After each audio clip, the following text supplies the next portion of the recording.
8. अर्श, ये बीच में एक आधी रील्स बड़े हिट हुए थे, जिसमें एक रील था श्रद्धा कपूर का जी। तो उसमें बेसिकली वो एयरपोर्ट से लौट रही होती हैं और जब लौटती हैं तो रास्ते में एक लेडी उनको मिलती है और लेडी फैन बन के आती है, ऐसा नाटक करके फोटो खिंचानी है और धोखे से उनके सर के ऊपर हाथ फेरती है और कोशिश करती है उनका एक बाल तोड़ने का। ये रील बड़ी हिट हुई थी, आप कभी जाएंगे आपको मिलेगी। और ये इंटरनेट में फैल गया कि ये एक मतलब एक ब्लैक मैजिक करने के लिए कुछ इस किस्म की चीजें की जा रही हैं। तो ये मैंने आज बड़ा सुना है। इनफैक्ट मैं इंटरनेट पे जब रिसर्च कर रहा था, एक पंजाब का मैंने केस सुना था एक लड़की का जो कि पढ़ने गई थी कहीं पे। अच्छा, उस लड़की के फादर उसके पैदा होने के आसपास ही छोड़ के चले गए, माँ बेटी को छोड़ के चले गए थे। तो खैर उसकी माँ ने मेहनत करके पढ़ा लिखा के लड़की को लायक बनाया और उसके बाद स्कूल से लड़की का आई थिंक बड़े कॉलेज में इंजीनियरिंग में एडमिशन हुआ। लेकिन जब इंजीनियरिंग में एडमिशन हो गया और गई वहां पे, तो उसके बाद से दिक्कतें शुरू हो गई। उसको 2-3 महीने तक का लगातार मेंस्ट्रुएशन होता था। पीरियड ब्लड उसकी बॉडी से बहता ही जाता था। और पढ़ाई लिखाई से उसका दिल उठ गया था। उसको अचानक से कई बार उसका तो ऐसा होता था कि वो बैठी हुई है, उसकी शैडो है, उसी की शैडो है, और अचानक से वो बैठी हुई है और शैडो उठ के चली गई। उसको इस किस्म के हेलुसिनेशंस आप कह ले शायद आते थे। ये रियल घटना है, राइट? ये रियल घटना है। इनफैक्ट इंटरनेट पे कोरा पे अवेलेबल है, कोई जाकर उसको स्टडी भी कर सकता है। तो इवेंचुअली जो है, जब फिर किसी के माध्यम से वो किसी बाबा से मिलने गई, तो वहां से जो है उसका थोड़ा कुछ ठीक होना शुरू हुआ। और बाबा ने उसे बताया कि भाई आपकी फैमिली के ऊपर, आपके ऊपर मूठ करने की क्रिया करी गई थी और आपके आई थिंक कोई आपकी फैमिली में मेंबर है जो कि जिनका नाम जे से शुरू होता है, और उन्होंने आपका बाल तोड़ा। उस बाल की हेल्प से, उसकी मदद से आपके ऊपर एक क्रिया कराई जा रही थी। अच्छा, पता चला कि वो जो थी वो उनकी खुद की बुआ थी, जो कि जिनके हस्बैंड की बहुत पहले डेथ हो गई थी और वो भी इनके फादर के ऊपर डिपेंडेंट थी।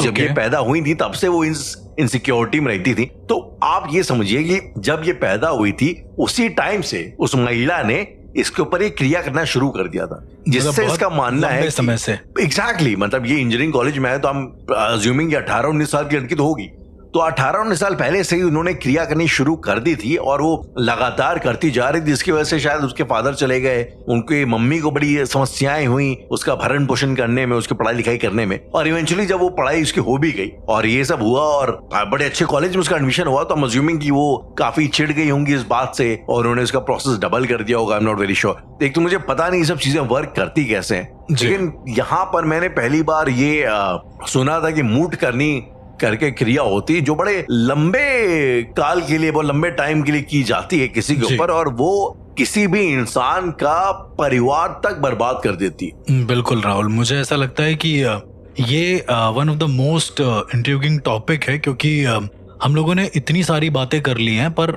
आपने देखा होगा राहुल, बहुत सारे ऐसे शहर हैं जहाँ पर जो फेक बाबाज होते हैं जो लिखे रहते हैं कि सौतन का दुख और वगैरह वगैरह। जी। तो उसमें एक ऑप्शन होता है मुठकरनी भी लिखा रहता है उसमें कि वशीकरण, मूठ करनी, ये सब लिखा रहता है। भी होता है। तो स्टार्टिंग के दौर में ये समझ पाना थोड़ा मुश्किल था कि ये है क्या, पर जब धीरे धीरे सच्चाई पता चली तो ये समझ में आया कि मुठकरनी जो होता है ये एक्चुअली उच्चाटन और मारण के अंतर्गत आता है। ये एक ऐसा विधान होता है जो इन्हीं का एक मिला जुला पार्ट है। आप देखेंगे उच्चाटन, विद्वेषण क्या होता है? एक दूसरे को लड़ाई झगड़ा करवाना और ये सारी चीजें करवाना। जी, घर में फूट पड़वाना, बेसिकली घर में फूट पड़वा देना। उच्चाटन में क्या होता है बेसिकली कि आपकी जो बर्बादी है, आर्थिक बर्बादी है, वो तो होगी, साथ साथ आपकी फिजिकल बर्बादी भी होने लगेगी, लेकिन उससे आपके कार्मिक साइकिल पर कोई इफेक्ट नहीं पड़ेगा, वो बस चला दिया जाएगा। कुछ लोग ऐसा कहते हैं कि जो मुठकरनी होती है वो एक आग के फॉर्म में होती है, एक अंगार जैसे होते हैं ना, जी, उसके फॉर्म में होती है। जैसे आपने अंगारे लिए चिता में से जो जल रहे हैं, उसको एक मटके में डाले और उसके बाद जो भी जैसे लोग किसी का बाल हो गया, कुछ ऐसा हो गया, और उसको लेकर उस पर तुमने पेशाब कर दी या उस पर अपना वीर गिरा दिया, इस तरीके से। देन उसके बाद उसे तुमने छोड़ दिया और जिस भी इंसान के ऊपर छोड़ा वो मर गया या उसके ऊपर वो मूठ चल गई। ये इसमें लोगों की मौत भी हो जाती है। हाँ, मैंने बोला ना, ये उच्चाटन और मारण के अंतर्गत आता है। मतलब इसका बेसिक काम तो शायद यही है कि पूरी तरीके से बर्बाद करना, और इसका एंड काम ये है कि हमेशा के लिए मार डालना। तो ये मूठ में होता है। मूठ के करीबन 600-700 तरीके बताए गए हैं राहुल, अलग अलग जो बताए गए हैं, मतलब जो लोगों ने डिस्कवर किए हैं। कुछ ऐसे तरीके भी बताए गए हैं वृहद इंद्रजाल के अंतर्गत जो रावण ने खुद डिस्कस किए हैं कि ऐसे भी तरीके एग्जिस्ट करते हैं। रावण संहिता के अंदर कई सारे ऐसे टोटकों का प्रयोग बताया गया है जो मूठ से बचने के लिए है। ओके, जैसे कि फॉर एग्जांपल, जैसे कि उन्होंने कई सारे एक प्रयोग में एक स्त्री वशीकरण बताया गया, जैसे कि बहुत सारे लोगों को सुना होगा ना कि शादी होने के बाद भी जो स्त्रियां होती हैं या फिर जो पुरुष होते हैं, इनफैक्ट दोनों की बात हो रही है, वो किसी और लेडी के पास जाने लगते हैं या फिर उनका अफेयर हो जाता है कहीं और। जी। तो रावण संहिता में ये मेंशन है कि मतलब यदि ऐसा कुछ हो तो आपका जो अपना वीर है उसको स्त्री के दूसरे पांव में लगा दें या फिर कुछ ऐसा, और इसको कुछ दिनों तक करते रहें। अब देखो, ये राहुल लिखा हुआ है, ऐसा नहीं कि किसी ने इसको ट्राई कर लिया है या फिर मैं एग्जैक्ट एक्सपीरियंस से बता रहा हूं। ये जो उसमें से मैंने पढ़ा वो ये है कि इस तरीके के तरीके भी एग्जिस्ट करते हैं, और जब ऐसा हो जाता है जी, मतलब ये जो वीर लगाने वाला सिनेरियो है, तो पति और पत्नी दोनों पर मूठ काम नहीं करती है। मूठ का जो असर होता है वो काम नहीं करता है। ओके। इसका सीधा आपका सिनेरियो आपके वीर या फिर जो स्त्री होती है उसके वीर से कनेक्टेड होता है, ऐसा कहते हैं। स्त्री के वीर से कनेक्टेड होता है, दोनों के वीर से कनेक्टेड होता है। यदि आप उसको शरीर पर लेप कर रहे हैं या फिर कुछ ऐसा कर रहे हैं, सुनने में बहुत ही गंदा लग रहा है, लेकिन इससे बचने का एकमात्र उपाय यही है। मतलब मुठकरनी कभी वापस नहीं की जा सकती, ऐसा कहते हैं। अब यू नो अभी हालांकि ये थोड़ा वैसा साउंड करेगा कि जबरदस्ती एक लॉजिक फाइंड आउट किया जाने की कोशिश हो रही है, लेकिन हर्ष मैंने मतलब जैसे नेट जियो वगैरह में दिखाते हैं जो जानवर होते हैं और खासतौर पे जो कैनाइन ब्रीड के जानवर होते हैं, वो बेसिकली ये काम करते हैं अपने मूत्र विसर्जन से करते हैं। वो एक एरिया बेसिकली टेरिटरी अपनी डिफाइन कर लेते हैं और हाँ, यस ये बहुत इंटरेस्टिंग है। यू नो बेसिकली जानवरों में जो आप बता रहे हैं एक तरीके का वशीकरण आप कह लो, उनके लॉजिक दिमाग के हिसाब से होता है कि भाई वो अपने पार्टनर के ऊपर भी कई बार मूत्र विसर्जन कर देते हैं, ये डिफाइन करने के लिए कि ये मेरी टेरिटरी में आती है या ये मेरी है। Yes, exactly. तो क्या ये चीज आई मीन प्रैक्टिकली इंसानों में, अब शायद मुझे ऐसा लगता है कि I'm just saying, you know, कि ऐसा वही बात है कि हम अपने आप को थोड़ा जानवरों से ऊपर समझते हैं, तो हमें लगता है यार ये सब चीजें नहीं होती होंगी, लेकिन कहीं मैंने, अब ये थोड़ा सा अजीब से लगेगा सुनने में, लेकिन मैंने कई जगह ऐसा पढ़ा है, आप मुझे बताइएगा आपने सेम चीज पढ़ी कि नहीं, कि कई बार जो बड़ी फीमेल्स होती हैं वो एक मेल ऑर्डर से भी काफी वो होती हैं, एंटाइज होती हैं बहुत ज्यादा आकर्षित होती हैं। जी बिल्कुल, मतलब उससे भी वशीकरण होता है, ऐसा भी कहीं मैंने इस करके इतने परफ्यूम बनाए जाते हैं, तो इतना भी लॉजिकल नहीं दैट वे। लेकिन बात ये है कि जिन आकर्षित हो जाते हैं परफ्यूम से, जब बात ये है कि यही बात। तो बेसिकली मायोंग जहाँ की बात हो रही थी, जहाँ पे वुडू डॉल वाला एक सिनेरियो था, वहां पर ही मतलब एक समय पे बहुत प्रचलित हो गया था कि कामरूप कामाख्या, वहां पर एक तरीके का परफ्यूम या फिर एक तरीके का कुछ ऐसा गंध मिलती है और जो अगर लगा ले तो सामने वाली स्त्री आकर्षित हो जाती है। ये अभी की बात नहीं है, ये जब लोना चमारन जिनकी हम बात करते आए थे एपिसोड्स में, ये जिस समय पे वो एग्जिस्ट करती थी, ये उस समय की बात है कि उस समय पर कोई ऐसी एक गंध मौजूद थी जो अगर वो गंध इंसान अपने शरीर में लेके लगा ले तो स्त्रियां आकर्षित हो जाती थी। आपको ये सुनने में बहुत अजीब लगेगा, ये जब मैंने सुना था मुझे भी ये चीज बहुत अजीब लगी थी जी। But you know what, Awadh में जहाँ हम लोग रहते हैं इवेंचुअली बहुत ऐसा लोग कहते हैं तथाकथित, आपको उन्नाव पता होगा यहाँ पे पास में, और उन्नाव जाना जाता है इत्र के लिए, इत्र वगैरह काफी बनता है वहाँ पे जी। और ऐसा मैंने सुना है कि एक जमाने में जो इत्र वाले वो थे और वो लोग कुछ स्पेशल इत्र बनाया करते थे जिसमें स्पर्म्स वगैरह का इस्तेमाल होता था, ह्यूमन स्पर्म, घोड़ों का स्पर्म, खासतौर पे कन्नौज वगैरह में भी तो इत्र बनते हैं राहुल, कन्नौज वगैरह में। सॉरी मैं उन्नाव बोलती है, मैं कन्नौज कहना चाह रहा था, सॉरी उन्नाव नहीं, कन्नौज में एग्जैक्टली। तो कन्नौज की मैं आपको बात बता रहा हूँ कि वहां पे एक जमाने में मैंने एक इंग्लिश हिस्टोरियन थे, उन्होंने अवध के ऊपर किताब लिखी थी, तो उन्होंने ये चीज लिखी थी और मुझे बड़ा शॉकिंग लगा उसमें। वहां पे बोलते थे कि जो हॉर्स का, घोड़े का स्पर्म होता है वो बेचा जाता था इनको, जो अत्र बनाने वाले लोग होते थे, और उससे एक स्पेशल अत्र बनता था जो कि नवाबों को बेचा जाता था, यू नो, जिससे वो एक तरीके का एफ्रोडिजियाक था। मतलब जैसे ये शिलाजीत वगैरह होते हैं, कहते थे कि उसको लगा करके उन्हें ऐसा लगता था कि फीमेल जो है वो ज्यादा इंटाइज होती हैं, और उसमें और भी कई चीजें थी अजीबो गरीब टाइप से, जो मुझे लगता नहीं था कि ऐसा पॉसिबिलिटी, लेकिन ये तौर तरीके एक जमाने में लोग एटलीस्ट इत्र वगैरह में तो यूज करते थे और उनका लॉजिक वही था। लेकिन कभी आपके दिमाग में ये नहीं आया है कि ये लोग इतना अतर वो यूज क्यों करते थे, मतलब अपार्ट फ्रॉम एवरीथिंग कि वो घोड़े का स्पर्म है या फिर वो कुछ भी ऐसा है। कौन लोग यूज करते थे? नवाब वगैरह? सारे लोग, मतलब अभी भी आप देखेंगे बहुत सारे कुछ ऐसे लोग हैं जो यूज करते हैं। जैसा हम लोगों के यहाँ के क्लाइमेट है और जितना यहाँ पसीना बहता है, तो कायदे से कोई इतना अतर यूज करना मुझे लगता है इतना वो नहीं है। लाइक इंसान कर ही सकता है, कर सकता है। मतलब मैंने जितना समझा था अतर यूज करने का एक सिनेरियो, मुझे आज भी याद है। मैंने जब अपने मेरा एक साधक दोस्त था, मैंने उसको पूछा कि ये जो अतर वगैरह होता है, क्योंकि अगर आप कभी देखेंगे ना हवन वगैरह में या फिर किसी भी चीज में, तो उसमें आवाहन करने से पहले हवन में सारी चीजें डालने के बाद अतर को भी ऐसे ऐसे हल्का हल्का छिड़का जाता है। अगर आपने देखा, ये हमारे यहाँ भी विधान है नॉर्मल। जब आप हवन देखेंगे उसमें अत्र भी वो लोग लिखते हैं हल्का सा, ताकि वो ऐसे कपड़े पे लगा सकें। जब आप कभी इसको बहुत इन डिटेल देखेंगे तो आपको समझ में आएगा। ओके। अब मैं राहुल आपको मुठकरनी के बारे में कुछ और ज्यादा डिटेल में बताना चाहता हूँ कि आखिरकार ये होती क्या है। ओके। कुछ लोगों का ये मानना है कि एक तो अगर मैंने आपको वो अंगार वाला बताया कि एक मटके में अंगार डाल के और उसमें वीर वगैरह समर्पित करके तुम उसको उड़ा दो। जैसे मौत के मटके के बारे में आपने सुना है ना राहुल, जो हम लोगों ने पूरा एपिसोड किया है। जी डिस्कशन किया उसके ऊपर कि ऊपर से मटका उड़ते हुए जाता है। लेकिन कभी कभी पर कहीं कहीं पे ऐसा भी सुनने को मिला है कि जो मटका है वो मूठ का मटका है, मतलब वो मूठ चलाई गई है। जैसे मटका चलता है, ठीक है, तो इंसान कहता है कि मटका चल के आ रहा है। कुछ लोग ये भी कहते हैं कि मूठ चल के आ रही है, ऐसा करके। और उसके बाद थोड़ा आप एक्सप्लेन करें कि मूठ चल के आ रही है, चल के आ रही, एग्जैक्टली। मतलब जैसे मटके में डाल दिया, मान लो मटका जो है मारण के लिए प्रयोग किया गया है।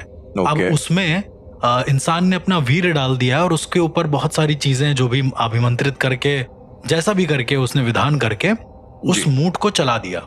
मतलब उस मूठ को चलाने का मतलब उस मूठ को प्रोसेस कर दिया। तो प्रोसेस करने से राहुल क्या होता है कि वो जो मटका है वो जा रहा है जिसके नाम का है, वहीं पर जाकर मतलब वो इंसान या तो मर जाएगा या तो उसकी बर्बादी चालू हो जाएगी। जैसे मैंने मौत के मटके में बताया कि सिर्फ उसी को दिखेगा। जो चलने का मतलब होता है कि दिखना, प्रोसेस कर देना उस चीज को, वहां से चल चुकी है वो चीज। ऐसा नहीं कि उसके पैर लग जाएंगे और वो चलते हुए चली जाएगी, ऐसा कुछ नहीं है जी। लेकिन मूठ चलाने वाले लोगों का बहुत बुरा हाल होता है। वैसे तो जितने भी लोग काला जादू करते हैं, जितने भी लोग काला तंत्र करते हैं, इनफैक्ट उनका बहुत बुरा होता है। लेकिन मूठ जो चलाते हैं, लेट सपोज उसने मूठ चलाई। अच्छा, कभी कभी राहुल आपने कोई ऐसे केसेस सुने जनरली जहां पर लोगों के जेनिटल्स और गुप्तांग में दिक्कत आ जाती है, बहुत ज्यादा भारी दिक्कत? I mean, मैंने अब जैसे अभी जो केस मैं आपको बता रहा था पंजाब वाला, उसमें उस फीमेल का मेंस्ट्रुएशन था, वो रुक नहीं रहा था। ऐसे मैंने कुछ केसेस सुने कई बार, कुछ लोगों के साथ उनका लाइक मूत्र विसर्जन नहीं होता, वो एग्जैक्टली पेशाब आना बंद हो जाता है। एग्जैक्टली पेशाब बनना बंद हो जाता है या इवन इन द कॉन्टेक्स्ट अगर मैं बोलूं अगेन, वही तो रावण संहिता में एक मंत्र ये भी मेंशन है कि अपने दुश्मन का पेशाब बंद कैसे करें। ये भी पॉसिबिलिटी है। अब ये मूठ के जरिए होता है या कैसे होता है, तरीके हैं सब टॉर्चर करने के, बहुत अलग तरीके। मतलब ये तो मैं कुछ नहीं बता रहा हूँ। इसके अलावा जब आप बहुत सारे ऐसे अलग अलग किताबें पढ़ेंगे जिसमें टोटके वगैरह मेंशन है, तो उसमें अलग अलग किस्म के टोटके हैं कि भाई आप पीपल के जो पेड़ है उससे आप पत्ती तोड़ कर ले आइए, और जो इंसान है उसका कह सकते हैं कि उसके पैर की जो धूल है, उसके पैर की जो मिट्टी है, वो उस पीपल के पत्ते पर डालिए। मैं पूरा प्रोसेस नहीं बताऊंगा। एंड देन उस पत्ते को ले जाकर आप शमशान में गाड़ के उस पर अपना मल त्याग कर दो, मतलब जो पॉटी वगैरह है वो कर दो। तो जैसे ही आप ये खत्म करोगे, जैसे ही आप ये करोगे, तो पॉटी जितनी ज्यादा सूखेगी वहां पर पड़ी उतनी ज्यादा उसकी तबीयत खराब हो जाएगी, उसका पेशाब बंद हो जाएगा। इस तरीके से ये सब जो तरीके हैं, ओके, आई मीन, तो आपकी नॉलेज में, आपकी पहचान में किसी ने आज तक इनका इस्तेमाल किया है या? बिल्कुल किया है, मैं जानता भी हूँ। बिल्कुल किया है, मैं जानता भी हूँ, लेकिन वो लोग साधक नहीं है। सबसे अजीब बात है, और साधक नहीं होंगे अगर ये सब हरकतें करेंगे तो। साधक होंगे तो उनके पास मारण भी एक विद्या है, उनके पास उच्चाटन भी है, विद्वेषण भी है, स्तंभन भी है। वो ये सब चीजें कौन करवाने आएगा ये, और क्यों करवाने आएगा ये किसी के ऊपर? मुझे लगता है आउट ऑफ क्यूरियोसिटी कुछ ऐसे लोग होते हैं जिनको ये करना बहुत बहुत ज्यादा पसंद हो जाता है। मुझे ऐसा लगता है, बस ऐसे ही टॉर्चर करने के लिए। अब उन्होंने कुछ पढ़ा और वो है तंत्र में बहुत ज्यादा, उनको कभी कुछ पता है नहीं, उनका कोई गुरु है नहीं जी, और वो चालू हो गए। मैंने 90% ऐसे लोगों को देखा है जो मूठ चलाते हैं, बेसिकली उनका कोई गुरु नहीं है। उन्हें बस करना, हाँ, उन्हें बस करना। उनका भी लाइक सक्सेसफुल हो जाता है, मतलब इसके लिए कोई खास गुरु की आवश्यकता नहीं होती इन क्रियाओं के लिए। नहीं, बस एक सही मंत्र और सही टाइम की जरूरत होती है। शायद उन्होंने कहीं से कुछ सीखा हो या कहीं से कुछ सुन लिया हो गलती से, कभी कभी Okay. आप आजकल तो राहुल 75 वेज मिल जाते हैं इंटरनेट पे, तो हो सकता है कौन का कहाँ कब क्या ट्राई कर ले और कब क्या हो True जाए। that, true मान लो that. किसने अपने किस भाव से उसको करा है, मान लो उसका भाव बहुत ज्यादा, उसका अंदर मैनिफेस्टेशन बहुत हो उसके लिए, और जब उसने करा तो वो सक्सेस हो गया। ये भी तो भाव पर डिपेंड करता है ना। Exactly, हाँ जी, आपकी हाँ जी। साधना आपके भाव पर डिपेंड करती है, ये डिपेंड नहीं करती कि आप जिस चीज की साधना कर रहे हो। मैंने कई सारे ऐसे साधकों को देखा है जो मूड को हासिल करने के लिए न जाने यक्षिणियों की साधना करने लगते हैं। अब ये आई मीन क्यों, मतलब अगर जो इंटरनेट पे ऐसी फ्री अवेलेबल है तो उसके लिए अलग से साधना करने की क्या जरूरत है? मैं आपको एक बंदे के बारे में बताना चाहता हूँ। तो उसने कहीं से सुना होगा कि मूड चलाई जाती है।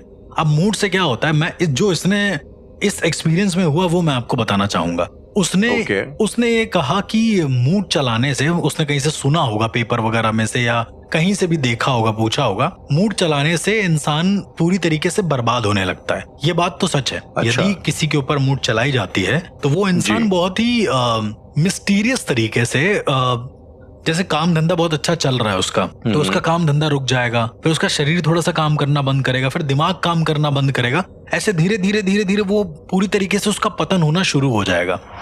तो मूड ऐसी भी होती हैं। तो अब इस लड़के ने कहीं से कुछ मूड चलाने का के 75-60 तरीके निकाले होंगे। उसने देखा होगा किसी किताब में मेंशन है, कहीं पे कुछ मेंशन है, तो उसने वो सारे तरीके ले लिए। इसने ये सारे तरीके अलग अलग लोगों पर आजमाए राहुल। मतलब इतना बड़ा इसने कांड किया है कि मैं आपको क्या बताऊं। मतलब अपने ही मोहल्ले में, हालांकि क्योंकि मोहल्ले का बहुत ज्यादा कह सकते हैं कि प्रेज वाला लड़का था, इसको बहुत प्रेज किया जाता था, अच्छा भी लोग था ये। पर पता नहीं इसको ऐसा क्या हुआ कि इसको ये मूड चलाने का एक वो चस्का लग गया। उसके बाद इसने अलग अलग तरीके ट्राई किए। कभी ये क्या काम करता था कि कोई जानवर मर गया है तो उसकी खाल काट ली और उसके बाद उस खाल को ले आया घर पे, फिर उसको बॉईल किया, कुछ ऐसा करके करा, फिर उसमें अपने घर का अनाज और जिस घर पे करना है उसके घर का कुछ अनाज, उसके घर की कुछ मिट्टी, ये सारा चीज डाल के उसने उसी इंसान के घर के सामने गाड़ दिया। अब गाड़ने के बाद लोगों ने देखा है एक्चुअली उसको गाड़ते हुए, पता है। उसकी कंप्लेन भी हुई थी पुलिस में। उसने गाड़ा है और गाड़ने के बाद जिस घर के सामने गाड़ा है उस घर की दुर्गति होना शुरू हो गई है बहुत गंदे तरीके से। और जब दुर्गति होती थी तो ये कहता था कि एक काम करो, आप यहाँ चले जाओ, वो किसी मंदिर का नाम बताता था, वहां चले जाओ, ठीक हो जाएगा। अच्छा, बड़ी सरप्राइजिंगली वाले तरीके से वो लोग ठीक भी हो जाते थे राहुल, पता नहीं कैसे। मतलब जितने लोगों को ये जो भी बताता था वो सब सही होता था, मोस्टली सब सही होता था, क्योंकि करता ये खुद ही था उनके ऊपर। समझ में नहीं आ रहा था कि ये कर किस लिए रहा है। तुम पैसा भी नहीं ले रहे हो, तुम कुछ कर भी नहीं रहे हो, शायद ये सिर्फ अपनी बड़ाई चाहता होगा, इस वजह से कर रहा होगा ये सारी चीजें। तो उसने बहुत लोगों के ऊपर मूड चलाई।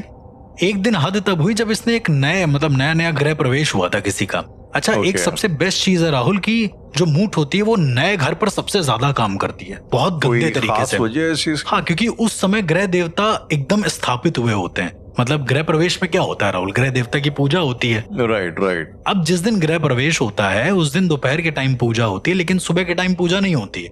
सुबह के टाइम मेहमान नवाजी और ये सारी चीजें मतलब स्थापित करे जाते हैं चीजें। तो उस राहुल, आप विश्वास नहीं मानोगे, उस घर में एक के बाद एक 2 मौतें हुई लगातार। मतलब ये बहुत बड़ी चीज है कि ये कितने टाइम बाद अमीन उस घर में, 1 महीने के अंदर 1 महीने के अंदर 1 महीने के, मतलब ये समझ में आ गया कि घर जो है मनहूस है। सबसे पहले एक बच्चे की मौत हुई और उसके बाद उसकी माँ की मौत हो गई। मतलब लोगों को ये लगने लगा कि घर मनहूस है, लेकिन फिर ये आया, कहता है कि एक काम करो, जहां पर तुम्हें अगली रात गड्ढा मिले वहां पर एक आम का पेड़ उगा दो। अब ये एक और एक अलग सी चीज थी। तो अगले दिन क्या हुआ कि उनके घर वालों को गड्ढा मिला वहां पे, अपने ही घर के थोड़ा सा आगे। तो इन लोगों ने वहां पर एक आम का पेड़ उगा दिया, क्योंकि सारे लोगों ने कहा कि इस लड़के की बात मान लो। आम का पेड़ उगा दिया। अच्छा, पेड़ तो उग रहा था, लेकिन उसके साथ ही साथ इनके घर वालों का मन नहीं करा, तो इनके घर वाले बाहर कहीं शिफ्ट हो गए, आउट ऑफ इंडिया। ठीक है। अब ये जो पेड़ था राहुल, ये तो बड़ा हो गया बहुत ज्यादा। अब ये जो लड़का है जो जिसकी मैं बात बता रहा था, जो मूड चलाया करता था, ये उस पेड़ के नीचे रहने लगा, वहीं पे खाता, वहीं पे सोता, और जब उसे पॉटी वगैरह करनी होती तो कहीं और चला जाता।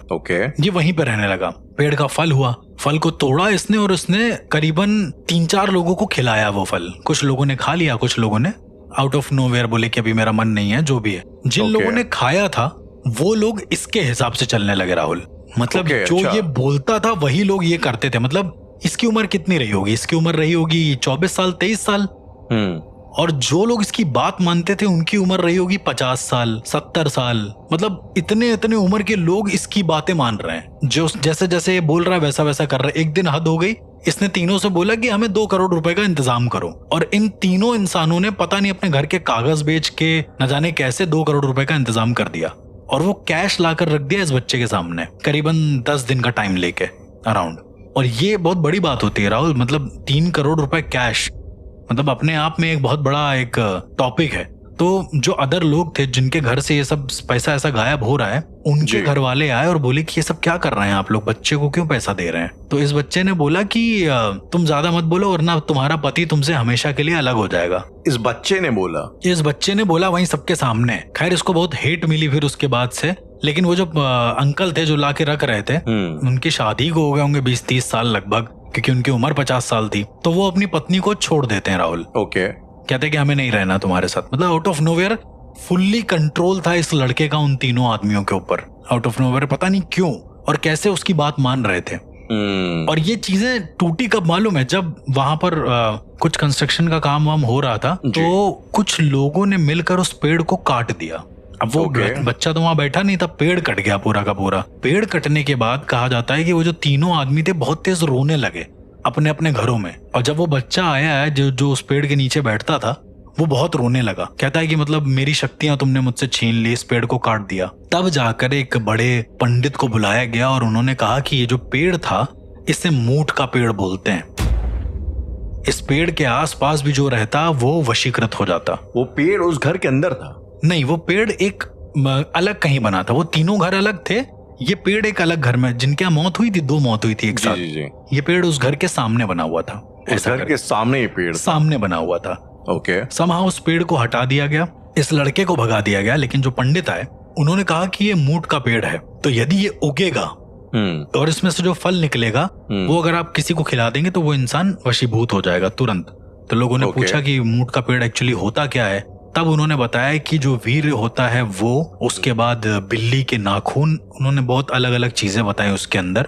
और सांप की केंचुली, स्पेशली सांप की केंचुली के अंदर ये सारी चीजें रख के उसको प्रॉपर पैक करके यदि तुम एक पेड़ के नीचे गाड़ देते हो और उस पेड़ को उगने के लिए कोई बीज डाल देते हो, तो वो जो पेड़ उगता है वो होता है मूठ का पेड़ बेसिकली। और उसके जो पहला फ्रूट होता है उसी में प्रॉब्लम होता है। सबसे ज्यादा प्रॉब्लम उसी में होता है, मतलब सबसे खतरनाक वही होता है। इवन पत्ती, लेकिन उगेगा तब ना। तो लोगों ने आज तक राहुल उस पेड़ को उगने नहीं दिया है, और वो लड़का कहाँ है किसी को नहीं पता। मतलब वो पेड़ अभी तक उगा नहीं है, कटा ही रहता है। मतलब जैसे ही मैं जब भी जाता हूँ वहां से देखता हूँ तो वो पेड़ अभी भी मतलब कटा हुआ है। तो उसके अलग जड़ से क्यों नहीं उखाड़ देते हैं? पता नहीं। जब पूछा गया वहां पे लोगों से कि तो बोले कि नहीं, पंडित जी ने मना किया कि जड़ से नहीं उखाड़ना है। शायद उखाड़ने से उसकी जो बुरी एनर्जी है, नेगेटिव एनर्जी है, वो बाहर आ जाए, ये भी पॉसिबल हो सकता है। और जो अंकल की मौत, जो 3 लोगों नहीं बताया मैंने कि जो उस बच्चे ने 3 लोगों को काबू में कर लिया था जी, उसमें से एक इंसान की मौत हो गई है, बाकी जो 2 हैं वो पैरालाइज हो गए। अर्श, ये आज के जमाने में भी ये सब केसेस आप like on a regular intervals देखते रहते हैं? मतलब ये सब अभी भी चल रहा है भारत के अलग अलग कोनों में? बहुत चल रहा है राहुल, मतलब और बड़े कह सकते हैं कि रेगुलर तरीके से चल रहा है, बड़े रेगुलर फैशन में चल रहा है। अभी 3 दिन पहले की बात, मैं ऐसे ही इंस्टाग्राम स्क्रॉल कर रहा था तो हर 5-10 मिनट में कोई मैसेज आता रहता है मुझे, और मैं पढ़ता हूँ, मैं देखता हूँ, ऐसा नहीं कि मैं देखता नहीं हूँ। कोई मैसेज, वैसे मैसेजेस तो मैं भी देखता हूँ जो आपको आते हैं इंस्टाग्राम वगैरह पे। तो मैंने देखा तो उसमें लिखा हुआ था कि मेरे घर में मूठ चला दी गई है और अब इससे बचने का तरीका बताइए। मतलब इस तरह के भी मैसेजेस आते हैं। तो अगर मैं आपसे पूछूं तो इससे बचने के अब डिटेल तो I am pretty sure detail तरीके काफी बड़े होंगे। कोई ऐसा जैसे होता है ना, एक फर्स्ट एड मेथड टाइप का जैसा होता है जिससे आप कुछ लेवल तक का अपनी सिक्योरिटी कर सकें? राहुल, उससे बचने के तरीके एज सच तो मेरे हिसाब से ज्यादा कुछ होते नहीं है, लेकिन बड़े कॉमन तरीके हैं कि आपके घर में शादी हो गई तो आप बच गए, ये भी एक तरीका है बेसिकली। यस एग्जैक्टली, कि मतलब मान लो किसी ने आपके घर में मूठ चला दी या कुछ ऐसा कर दिया। ओके। और मूठ चलाने के बाद यदि कोई मान लो रिश्ता देखने वाला आया, उसने देखा रिश्ता पक्का हो गया, तो वो मूठ कट जाती है अपने आप। ये बड़ी ही इंटरेस्टिंग चीज है। तो ये तो आप अगर किसी का फैमिली है जी, और जॉइंट फैमिली, बड़ा परिवार है, तो यार ऐसे तो वहां पे तो कोई ना कोई शादियां होती रहती हैं शादी वाले सीजन में। पर नेचुरल होना चाहिए ना राहुल। अब किसी ने मूड Natural क्या चलाई है, होता है? अब किसी ने मूड चलाई है तो वो सोच समझ के चलाएगा ना, वो भी किसी ऐसे समय पे चलाएगा, वो पागल तो है नहीं, उसे बर्बाद करना है तो वो किसी नहीं, ऐसे पर समय पे चलाए। जो हमारी अंडरस्टैंडिंग है कि ये मूड चलाने में जिसकी प्रोसेस होती है वो होती है अच्छी खासी लंबी, लोग काफी तो लंबी। सालों साल करते हैं। जी। तो सालों में तो क्वाइट अ पॉसिबिलिटी है ना कि बीच में कभी ना कभी किसी की शादी हो नहीं तो सकती है। शादी हो जाए वो कोई दिक्कत नहीं, तो भी चल सकता है काम। लेकिन कहने का मतलब, मान लो कोई ऐसा पर्टिकुलर टाइम आया जहां पर मूड चलाई उसने, आप मान के चलो, मान लो 6-7 साल बाद उसने मूड चला दी, जी। और उस समय यदि उस घर में भले कितनी भी शादियां हो रखी हूँ, डजेंट मैटर, आगे कितनी होने वाली हूँ वो भी मैटर नहीं करता है। मैटर ये करता है कि जिस समय पे मूड चलाई गई है उस समय पर, उससे लेकर 1 हफ्ते तक, उस बीच में कोई भी रिश्ता पक्का नहीं होना चाहिए घर में, ऐसा होता है। बिकॉज अगर रिश्ता पक्का हुआ तो वो मूड कट जाएगी अपने आप। कहते हैं कि इसमें जो और कुछ हाँ, इसमें मतलब आपका जो मूलाधार एनर्जी है, इस पे सबसे ज्यादा प्रेशर पड़ता है और इंसान को यहाँ बेवजह दर्द होने लगता है जिस इंसान पर मूड चलाई जाती है, ऐसा एज इन लोअर बैक पे या आपके लोअर बैक पे और इस तरीके से। और दूसरा बचने का एक सिंपल और सबसे बेस्ट तरीका ये है कि आप घर पे जो है शांति पाठ करवा लें, बहुत नॉर्मल तरीका है ये। अच्छा, बाय द वे, ये जो हमारा दूसरा पॉडकास्ट है इंडियन वैदिक पॉडकास्ट, उसमें हम लोग डिटेल में बात करेंगे जो सुंदरकांड पाठ होते हैं, शांति पाठ होता है, आखिरकार क्या होते हैं, सत्यनारायण के पाठ होते हैं, रुद्राभिषेक होते हैं, तो इनका क्या रेलेवेंस होता है, क्या नहीं होता है, किस पर्पस के लिए कराए जाते हैं, या ये सब धार्मिक टाइम पास है, इन सब के बारे में उसमें डिटेल में बात करेंगे। लेकिन ये एक जो सुंदर पार्ट, आज आप सुंदरकांड की बात कर रहे हैं, राइट जी। अक्सर मैंने सुना है कि घर में एसेज प्रोटेक्शन के पॉइंट ऑफ व्यू से आमतौर पे सुंदरकांड के पाठ वगैरह कराए जाते हैं। हाँ। तो इसके पीछे क्या मतलब, हनुमान जी मतलब बहुत सारे कांड हैं, हाँ, तो सुंदरकांड ही क्यों, मतलब सुंदरकांड में क्या स्पेशलिटी है? जी, मैं इन डिटेल तो फॉर श्योर हम लोग इंडियन वैदिक पॉडकास्ट में करेंगे डेफिनेटली। लेकिन सुंदरकांड, आप हिंट देना चाहें? देखिए, जैसे हनुमान चालीसा बहुत कारगर है वाइब्रेंसी के हिसाब से, जिस तरह से उसकी फ्रीक्वेंसी है और जिस तरह से हनुमान चालीसा बोली जाती है। सुंदरकांड में ऐसा कहते हैं कि हनुमान जी की महिमाओं का वर्णन है, हनुमान जी ने जो जो महिमाएं करी हैं उसमें उसका वर्णन आता है। ऐसा कहते हैं कि कभी कभी जो मंत्र होते हैं, उसके जो मंत्र है जो अवधि के हैं अपने पर्सनल, वो आपके घर के जो ग्रह देवता हैं उनको भी एक तरीके से शिथिल कर देते हैं, शांत कर देते हैं। जैसे अगर वो अशांत हैं तो बहुत सारे पंडित, बहुत सारे जो प्रकांड पंडित होते हैं, उनका ये मानना है कि जो हनुमान जी होते हैं, यदि किसी का घर बहुत ज्यादा अशांत है, यदि तुम्हारा शांति पाठ करने से भी नहीं कुछ काम चल रहा है, तो सुंदरकांड करा लो तुम। सुंदरकांड करने से चीजें जो हैं बहुत न्यूट्रल हो जाती हैं सब तरफ से। मैंने एक लॉजिक सुना था कि आई थिंक, मुझे बताया कितना सही कितना गलत है, तो कहते हैं कि सुंदरकांड आई थिंक तब तक हनुमान जी की जो पावर्स थी वो सुप्तावस्था में रहती हैं, और सुंदरकांड के आसपास ही जामन जी आके उनको याद दिलाते हैं कि भाई जो उनको श्राप मिला था बेसिकली, और उनको याद दिलाते हैं कि तुम कितने मतलब पावरफुल हो, तुम्हारे पास जमाने भर के देवताओं का आशीर्वाद हो, तब वो जो है मोटिवेट होते हैं हनुमान जी, तब चढ़ के जाते हैं। तो प्रॉब्ली वो एक लौता एक ऐसा कांड है यहाँ पे उनकी पावर्स एक तरीके से देखा जाए जागरूक हो रहे जी।